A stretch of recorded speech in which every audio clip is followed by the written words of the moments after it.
Hello everyone, I am Ifra, hope you are doing well. So आज का हमारा topic है how to change into interrogative. कि जब हमें कोई सेंटेंस इंटेरोगेटिव में चेंज करना होता है तो कैसे करते हैं। तो अपने चैप्टर का नाम डालते हैं यहाँ पर, how to change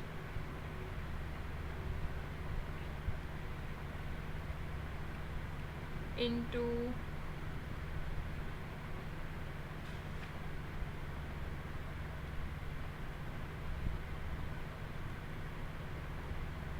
interrogative. Okay, तो इसको अंडरलाइन कर देते हैं अपने टॉपिक को।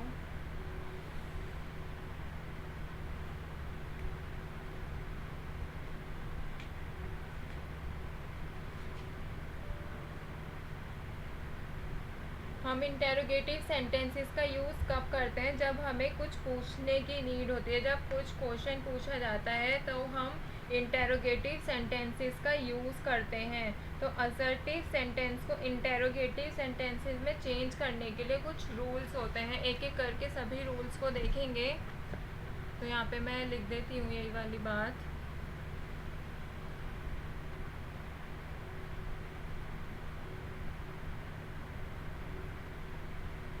There are some rules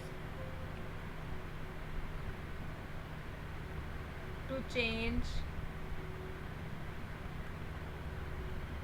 assertive sentences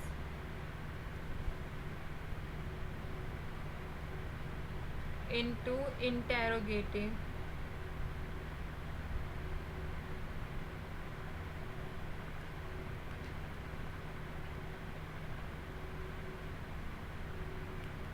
तो एक एक करके सभी रूल्स की बात करेंगे। सबसे पहले रूल देखते हैं, रूल नंबर 1। यहाँ पे मैं लिख देती हूँ रूल 1।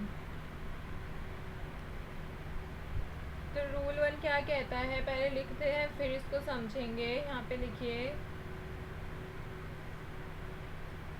जब किसी सेंटेंस में ordinary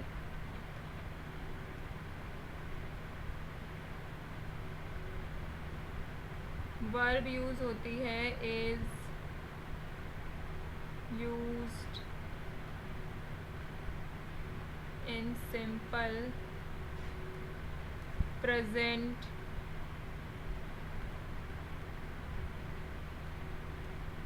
tense.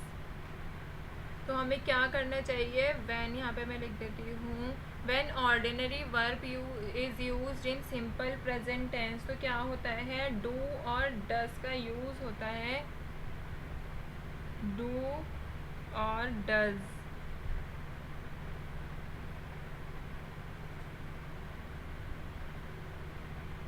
Will be used, कब यूज़ होते हैं? बिफोर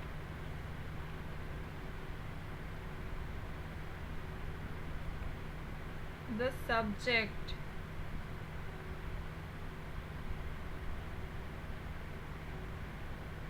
तो रूल 1 क्या कहता है कि जब ऑर्डिनरी वर्ब दे रखा हो सेंटेंस में और वो यूज़ हो रहा हो कहाँ पर? सिंपल प्रेजेंट टेंस का वो सेंटेंस होता है, और उसको उसमें क्या यूज़ करते हैं? फिर क्या करेंगे? डू और डस को यूज़ करेंगे। मतलब डू या फिर डस का मतलब हम अपने तरफ से लगाएंगे बिफोर द सब्जेक्ट, सब्जेक्ट से पहले। किस लिए? To change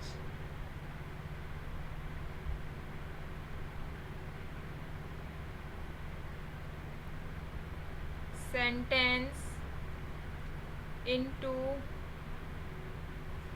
interrogative.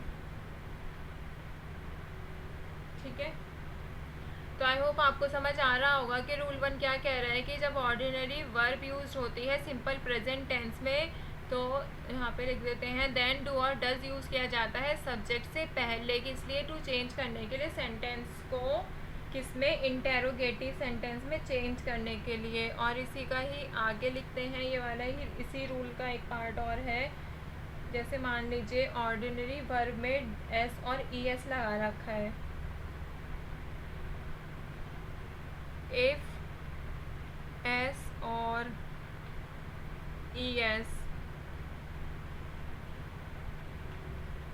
added to the ordinary verb, फिर क्या करना होगा, देन हमें उसको रिमूव करना होगा, रिमूव इट।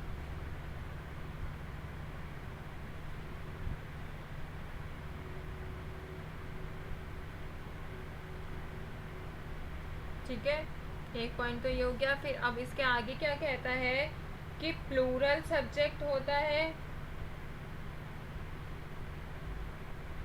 डू कब यूज होता है, डू यूज व्हेन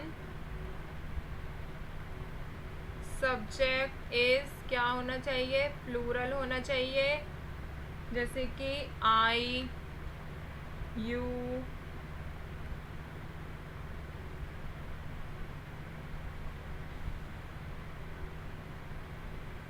अभी हम देखते हैं इसका स्ट्रक्चर। तो आपको एक बार रूल रिवाइज कर लेते हैं कि ऑर्डिनरी वर्ब दे रखा होगा सिंपल प्रेजेंट टेंस में, तो डू और डज आता है सब्जेक्ट से पहले चेंज करने के लिए इंटेरोगेटिव में।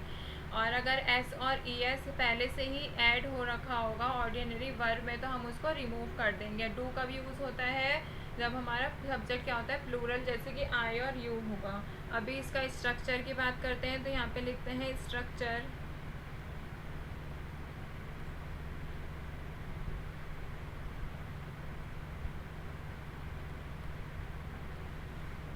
जैसे फर्स्ट स्ट्रक्चर क्या दे रखा है, डू प्लस आई,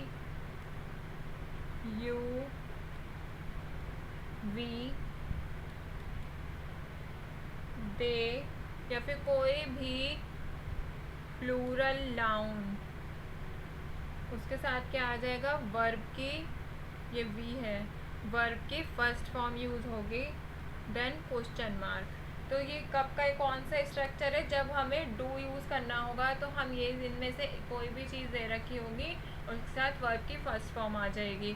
ऐसे ही दूसरा स्ट्रक्चर की अगर बात करते हैं, डज की, डज के साथ क्या होगा, ही, शी, इट, या फिर कोई भी सिंगुलर नाउन दे रखा होगा, तो इसके भी वर्ब के साथ first form, then question mark. Question mark तो आएगा क्योंकि इंटेरोगेटिव की बात हो रही है। तो ये हमने स्ट्रक्चर किसके देखे, डू और डज के स्ट्रक्चर देखे, ये कि डू के साथ कौन से प्लूरल आते हैं, डज के साथ सिंगुलर आता है। तो अभी इसके देखते हैं एग्जाम्पल, इसी स्ट्रक्चर के बेसिस पे। जैसे मान लीजिए हमें यहाँ पे दे रखा है असर्टिव सेंटेंसेस और यहाँ पे दे रखा है इंटेरोगेटिव।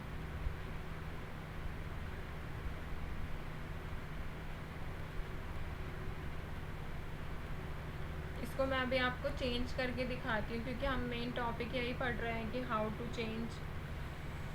तो हैंड टू हैंड आपको एग्जाम्पल दिखाते रहेंगे। जैसे इसका पहले मैं यहाँ पर कर देती हूँ, स्ट्रक्चर बता देते हैं।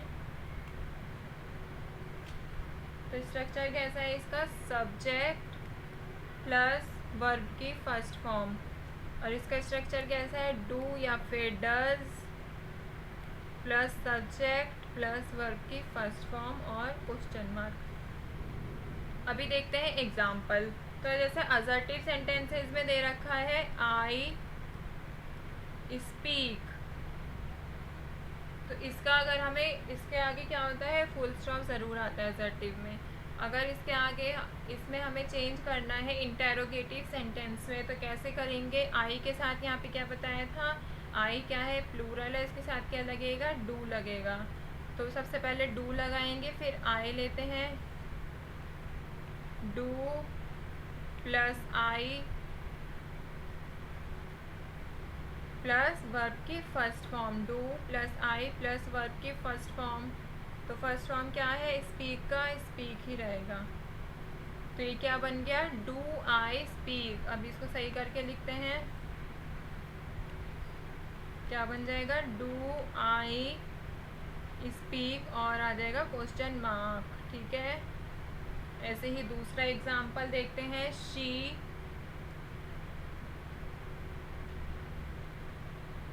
स्लीप्स। ये केस किसका आ गया? जब एस और ई एस लगा हुआ है, किसमें? वर्ब में लगा है, तो हमें क्या करना होता है? रिमूव करेंगे। तो इसको चेंज करना है। इंटेरोगेटिव में कैसे चेंज करेंगे? शी के साथ क्या लगेगा? देखिए यहाँ पे शी के साथ डज लगेगा, तो लिखते हैं डज, सब्जेक्ट आ जाएगा शी, स्लीप्स में से एस हटा देंगे, वर्ब में से स्लीप और आ जाएगा क्वेश्चन मार्क। ठीक है,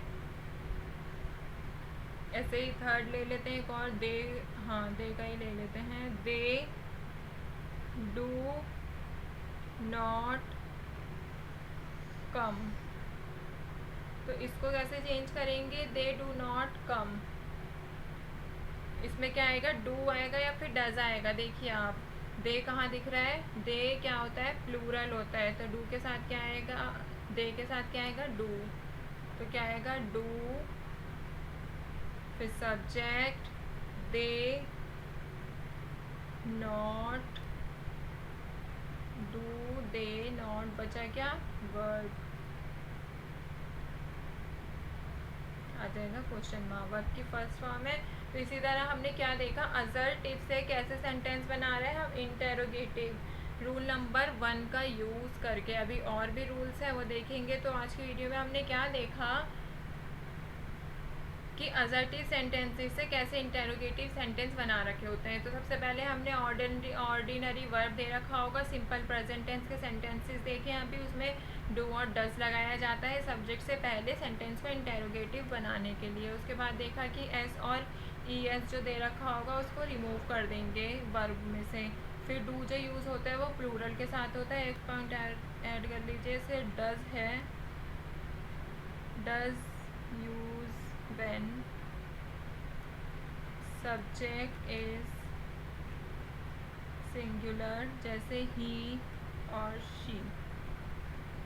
ठीक है, और इसका स्ट्रक्चर देखा, तो स्ट्रक्चर डू का भी देखा, डज का भी देखा। कुछ नहीं होता, डू के साथ सारे प्लूरल नाउन होते हैं, डज के साथ सारे सिंगुलर होते हैं। वर्ब की फर्स्ट फॉर्म लगा के क्वेश्चन मार्क लगा देते हैं। ऐसी इसी में हमने कुछ एग्जांपल्स देखे 3। नेक्स्ट वीडियो में सेकंड रूल पढ़ेंगे। जब तक के लिए अगर कुछ भी ना समझ आए तो आप कमेंट करके बताइए। Stay tuned and thank you.